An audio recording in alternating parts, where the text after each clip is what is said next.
Hi, everyone. Just to introduce myself again, I'm Kerry LaBotz, and I'm the Director of the Low-Income Housing Tax Credit Program at HPD. Today, I'm going to talk through refinancing options for tax credit projects that have reached the end of their tax credit compliance period. So while supportive housing projects may have different concerns and issues at year 15, the refinancing options I'm going to speak about today are relevant to all project types. So what is year 15? The HPD year 15 program was created for projects that had previously received tax credits or subsidy from HPD. When these projects reach year 15 and want to reposition the ownership structure at the investor exit, our existing loan and regulatory documents require that HPD consent to the change in ownership structure. So the year 15 program was designed to use that consent requirement to bring projects back to HPD so that as part of our consent for investor exit, we are able to do a physical and financial check-in on the projects to make sure that they can operate strongly for the remainder of the regulatory period. So while all tax credit projects reach year 15, the HPD program was created to target a specific subset of tax credit projects that were previously assisted by HPD. So we're expanding our definition of eligible projects beyond those previously assisted by HPD, and I'll speak more about this later. So the program goals are to extend affordability, and ensure that projects are able to operate strongly for the remainder of the regulatory term. This means that we'll look at M&O, rental income, current rents, the capital needs assessment, and existing reserves to confirm what, if any, additional assistance is needed from HPD.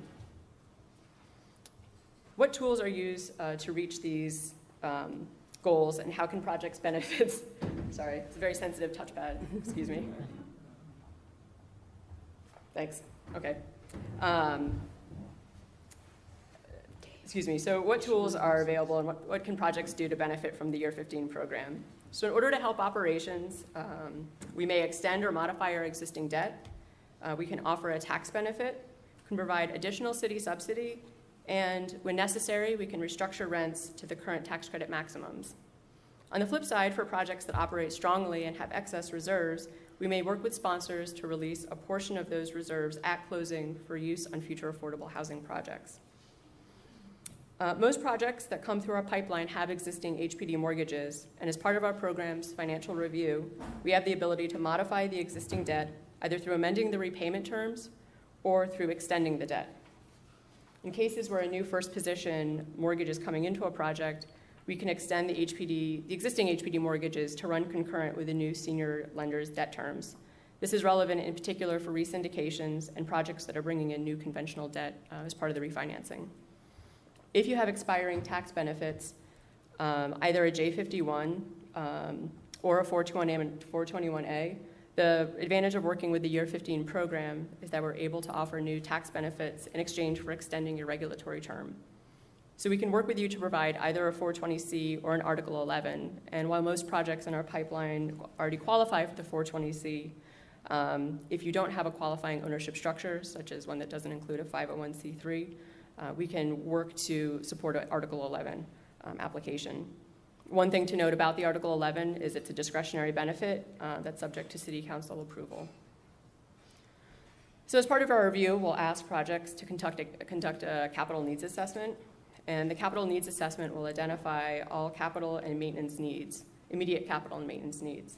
If your project does not have sufficient reserves to meet the immediate capital needs, we will lend in additional subsidy, and we can fund up to $15,000 per dwelling unit for capitally eligible costs only.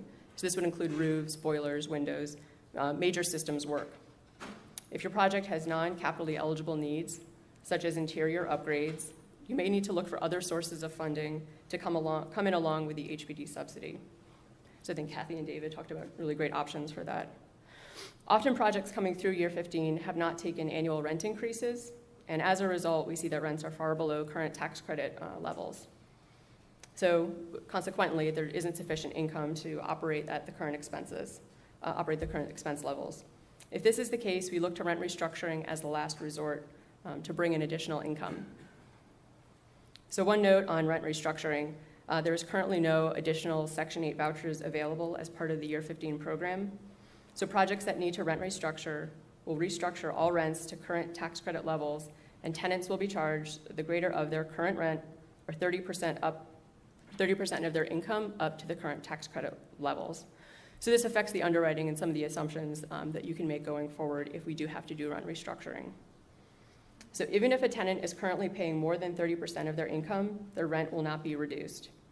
All legal rents will be reset at substantial completion, and tenants will be offered a preferential rent at the greater of their current rent or 30% of their income. So this is just something to keep in mind when looking at rent restructuring as an option. If a tenant's current income allows them to pay the full tax credit rent without being rent burdened, the rent will go up to the full tax credit rent. It's just an aside about rent restructuring. On the opposite side of this, when there is, which is more typically the case actually in supportive housing projects, while rents may be low, there are typically excess reserves on the projects. So if the project has sufficient cash flow and it can support the lower rents going forward, we will look to release a portion of the reserves at closing. So to take a step back, it's important to think about the year 15 moment, the moment of the investor exit, as an opportunity to do a financial and physical check-in on the project. In some cases, this may force through issues that have been lingering for multiple years, such as a C of O that was never put into place, or high operating costs, or multiple violations that haven't been cleared. But as part of the year 15 program, we can work to help bring about resolution to these issues as part of the closing. And the HPD project managers are a resource to help with these problems. For example, in one project last fiscal year, the units were registered as SROs, but they were actually studios. So the project manager was able to work with the sponsors and re-register the units as studios, and they were able to get a higher rent as part of that.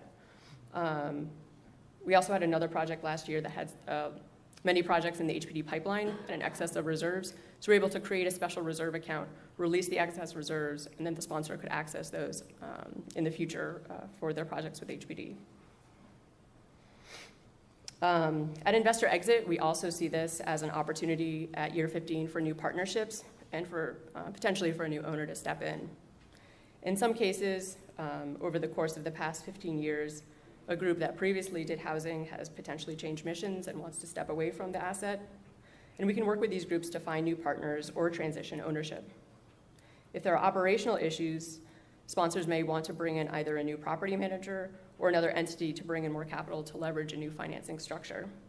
The key is to come into HPD early in these negotiations so we can assist and make sure there are no issues and we can move forward with a new proposal.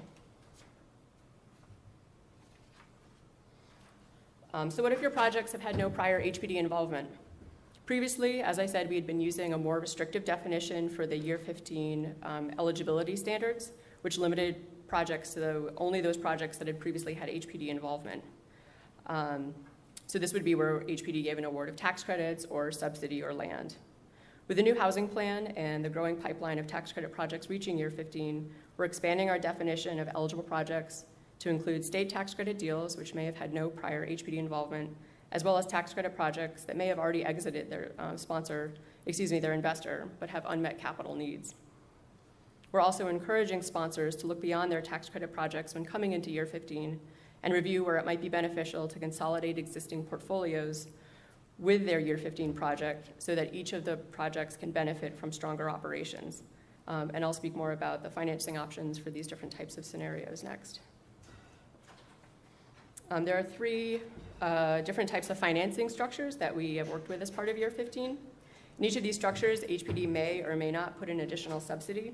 Our goal, of course, is to limit the amount of additional subsidy needed. So I'm going to give a broad description of each financing type and then talk through the differences and similarities for each type. Repositionings, which you heard me mention earlier as a term, are projects where there is no new senior lender and HPD is typically the only existing debt in that project. This is the case for the majority of our projects coming into year 15, and we refer to these as repositionings. In these projects, we'll exit the tax credit investor and reposition the ownership to an HDFC, typically, which is owned or related to the general partner. And we may or may not put in additional subsidy. If we do come in with additional subsidy, it's sized as the gap between the existing reserves and what's identified as the immediate capital needs. Typically, capital needs are within our program standards for repositionings. That's $15,000 of DU, and there's no developer fee or acquisition fee. However, we do allow a construction monitoring fee, which acts similar to a developer fee. It's released, and the construction monitoring fee is released to the sponsor at closing. Resyndications are projects where there are capital needs that exceed our term sheet limits and require other sources beyond HPD city capital to meet these needs. In a resyndication, you're leveraging existing debt to generate tax credit equity, and the additional equity, along with bond proceeds, are used to meet the cost of the high capital needs. In resyndications, we typically see hard costs between $30,000 a DU, and for recently, on a recent closing on one of our most distressed portfolios, we're actually closer to $80,000 a DU. So the extra resources are critical for getting that project done.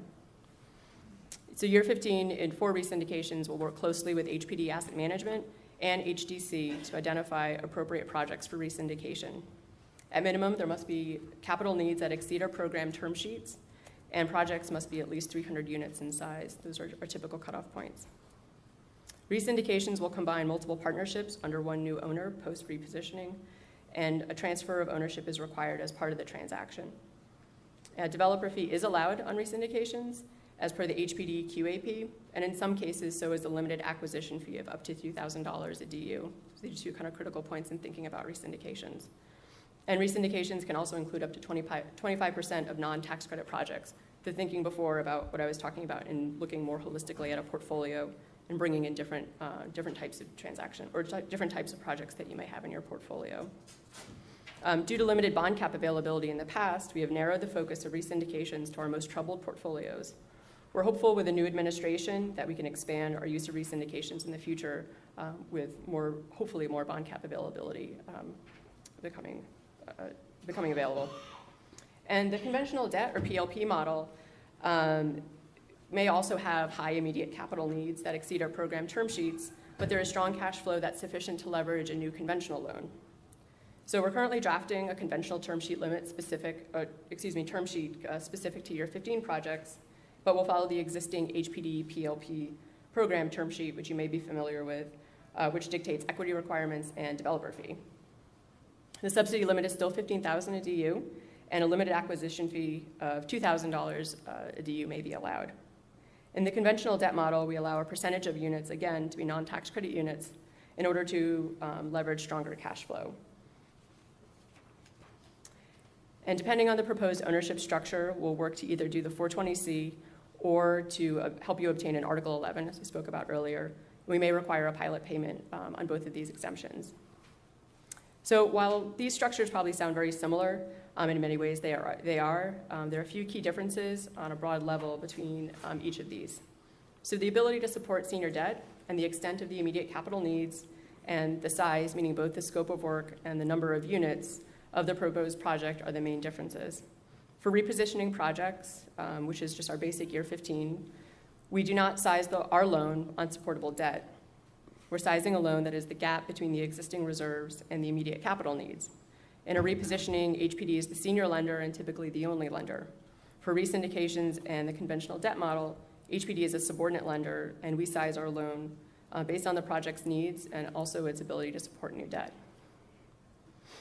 The size of the proposed project matters. For a resyndication, we require a minimum of 300 units, and for a conventional debt model, although there's no size minimum, it's typically for larger projects where this is a better fit. That would be usually 150 units or more. These types of projects are able to leverage strong cash flow sufficient to support a new loan. The extent of the immediate capital needs may also push a project to pursue one structure over the other. But for each of these structures, there are definitely more similarities than differences. And we will review the same due diligence documents. We will require that M&Os are in line with our underwriting standards and that existing reserves are prioritized first for use on the immediate capital needs. And in all cases, HPD's subsidy through the year 15 program is limited to eligible hard costs only. So that's, again, the system's work. In all structures, we can extend our existing debt, which can make the projects a lot stronger and bring in new debt. And our regulatory agreements will also be extended to run concurrent with the new senior lender. Each of these structures are not specific to a deal type. So like I said, with supportive housing, nothing is specific to what kind of project you have. But we typically see in supportive housing projects that, like I said, the higher reserves and the availability of a sinking fund to tap in as another resource. I just wanted to lastly go over some common questions about year 15. to help you think through your options. In year 15 projects, as I said, we don't have any developer fee, and that's a common question for year 15 projects coming in, is why there isn't one. The issue is that we do allow a limited developer fee in the form of a construction monitoring fee, but with no other sources coming in for our repositionings, there's no other sources to pay for a developer fee. So we are limited in what we can recognize for that. Why can't HPD funds cover interior work? For projects that HPD is the only lender, we're statutorily limited in our ability to fund maintenance work. So for projects that may be seeking an alternative route, either through a resyndication or conventional debt model, the introduction of other sources will be able to help you fund the work that HPD cannot fund. What happens to the existing reserves? HPD reserves are used first to fund the immediate capital work, and HPD will come in as a gap filler after those are used. Post-investor exit, reserves will be controlled by a new HPD funding and disbursement agreement. And what if my project is in year 18 and the investor has not exited? If your investor is not asking to exit and you, as the general partner, do not need them to exit, there may be no reason to come through the HPD program unless there are serious operational issues that we can address upon exit of the investor. So what are the next steps if you have a project that's ready to exit in the next fiscal year or two? So if you have a project that is coming to that point and your investor is asked to exit, or you have a project where the investor has exited but you have unmet capital needs, you should submit an application to the Year 15 program. We are starting our FY15 pipeline. Part 1 applications are due in July. So unfortunately, we don't have those online, but if you see me after or my contact information is on there, I'd be happy to talk you through what that looks like. So thanks very much.